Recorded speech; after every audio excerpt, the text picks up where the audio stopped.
Hi மக்களே, இன்னைக்கு மேக சந்தேசம் எபிசோடு பார்க்கலாம். சாரதா கேபியை பார்க்க ஹாஸ்பிட்டலுக்கு வராங்க. சாரதா பார்த்த உடனே செர்ரி கேட்குறான், ஐயோ பெரியம்மா, இந்த நிலைமையில எதுக்கு இங்கே வந்திருக்கீங்க? எனக்கு பயமாக இருக்குது, ஏதாவது ப்ராப்ளம் ஆகும், தயவுசெய்து நீங்கள் போங்க பெரியம்மா அப்படின்னு சொல்ல, இல்லைடா செர்ரி, ஒரே ஒரு முறை உங்கள் அப்பாவை பார்த்துட்டு போகிறேன்டா.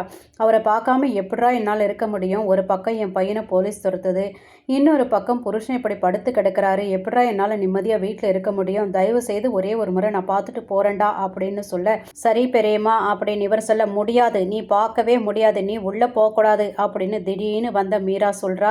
ஏன் பார்க்கக்கூடாது? எனக்கும் அவரை பார்க்குற உரிமை இருக்குது, ஒரே ஒரு முறை மீரா நான் பார்த்துட்டு போயிடுறேன் அப்படின்னு சொல்ல, முடியாது, அன்னைக்கு உங்கள் கூடயே இருந்துடுறேன்னு சொல்லிட்டு என்கிட்ட சண்டை போட்டுட்டு போன மனுஷன்தான், அது உன் பிள்ளைக்கு தெரிஞ்சு போச்சோ என்னவோ தெரியல, பாதி வழியில் வரும்போதே லாரி ஏற்றி ஆக்சிடென்ட் பண்ண வச்சிருக்கான். அன்னைக்கு கோயிலில் உன் முன்னாடி தானே உன் பையன் சொன்னான், கொன்னுடுவேன்னு சொன்னான் இல்லை, அதை செஞ்சுட்டான் அப்படின்னு சொல்ல, ஐயோ மீரா ஏதோ கோபத்தில் சொல்லியிருக்கான், அதுக்காக அவன் அப்படியெல்லாம் பண்ண மாட்டான், தயவு செய்து விடு, நான் அவரை போய் பார்க்கணும் அப்படின்னு போக, முடியாதுன்னு சொல்லிட்டு கன்னத்தில் பலான்னு ஒரு அறை விடுறா இந்த மீரா.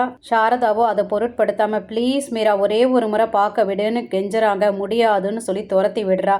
உடனே செர்ரியை, வாங்க பெரியம்மா, வேண்டாம், உங்களுக்கு இந்த அவமானம் வேண்டாம், வாங்க போகலாம் அப்படின்னு சொல்லிட்டு கூட்டிகிட்டு வெளியில் வந்துடுறாரு. காட்டு பகுதியில் ககனும் பூமியும் ரொம்ப தூரம் நடந்து போனதுனால பூமி சொல்கிறா, என்னால் நடக்க முடியாது, தயவு செய்து கொஞ்ச நேரம் ரெஸ்ட் எடுத்துகிட்டு போகலாம் அப்படின்னு சொல்ல, ககனோ தன் கையில் இருந்த விலங்கை அந்த பெரிய பாறை மேலே வச்சு தேய்ச்சிட்டு இருக்காரு. ஐயோ மாமா, கத்தியோ இல்லை சிசரோ இல்லையே இதை வெட்டுறதுக்கு அப்படின்னு அவள் அப்பாவியாக சொல்ல, ககன் டக்குன்னு முறைக்கிறாரு, அடி பாவி, நீ என் ஒய்ஃபாக இருக்கிறது பத்தாது, கொஞ்சமாவது மூளை யூஸ் பண்ணு, கத்தி இருந்தாலும் சரி நைஃப் இருந்தாலும் சரி அதால் கட் பண்ண முடியாது, நீ என்ன பண்ணுற, போய் ஷார்ப்பாக இருக்கிற ஏதாவது ஒரு கல்லை எடுத்துட்டு வா. ககன் சொல்ல, பூமி அங்கே இங்கே போய் ஒரு ஷார்ப்பாக இருக்கிற ஒரு கல்லை தூக்கிட்டு வரா.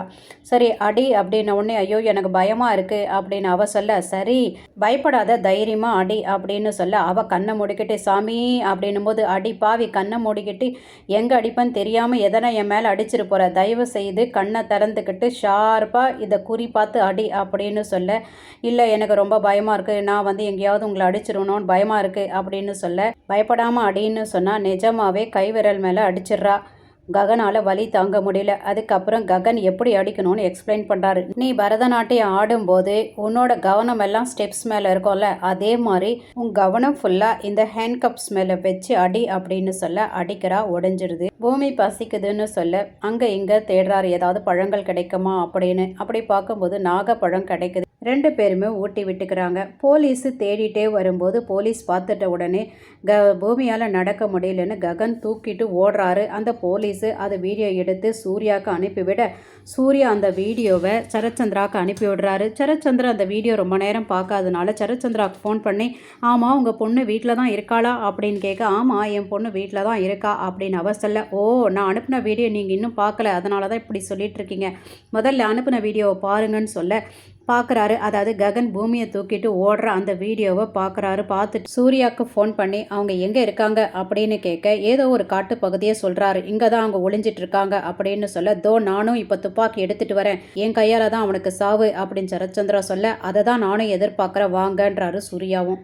நைட் ஆகிடுது, என்ன பண்ணுறதுனே தெரியாமல் ரெண்டு பேரும் உட்காந்துருக்காங்க. எப்படி தூங்குறது அப்படின்னு ரெண்டு பேருமே யோசனை பண்ணிகிட்டு இருக்கும்போது உடனே ககன் எந்திரிச்சு போய் அங்கே இருந்த கொடிகள்லாம் பறிச்சுட்டு வந்து பெட்டு மாதிரி ஆக்கி ரெண்டு பேரும் தூங்குறாங்க. நடு ராத்திரியில் பூமியோட முகத்தில் ஒரு வெளிச்சம் தெரிஞ்ச உடனே பூமி எந்திரிச்சு பார்க்குறா. அது சூர்யா பேட்டரியால் தேடிட்டு இருக்காரு, அந்த சைடு இந்த சைடு. அதை பார்த்த உடனே ரெண்டு பேருமே திரும்ப ஓட ஆரம்பிக்கிறாங்க. மறுநாள் காலையில் எங்கேயோ ஒரு இடத்துல ரெண்டு பேரும் சேர்றாங்க. ஐயோ குளிச்சா நல்லா இருக்குமே அப்படின்னு பூமி சொல்ல, அங்கே ஒரு 4 குச்சிகளை எடுத்து நட்டு வச்சு அவரோட வேஸ்ட் எடுத்து சுற்றி ஒரு சின்ன மண்பாண்டம், உடஞ்ச மண்பாண்டம் அங்கே இருக்குது, அதில் தண்ணி எடுத்துகிட்டு வந்து கொடுக்குறாரு. ஆமாம் எப்படி இருக்கே மாடர்ன் பாத்ரூம் அப்படின்னு ககன் கேட்க, பூமி ஒரு மாதிரி பார்க்குறா. எதுக்காக ஒரு மாதிரி பார்க்குற அப்படின்னு கேட்க, இல்லை முதுகு தேய்க்கிறதுக்கு உதவி தேவைப்படுதோ அப்படின்னு கேட்க, அதெல்லாம் ஒன்றும் தேவையில்லைன்றார். இதோட இந்த எபிசோடு முடிச்சிருக்காங்க. தேங்க்யூ ஃபார் வாட்சிங்.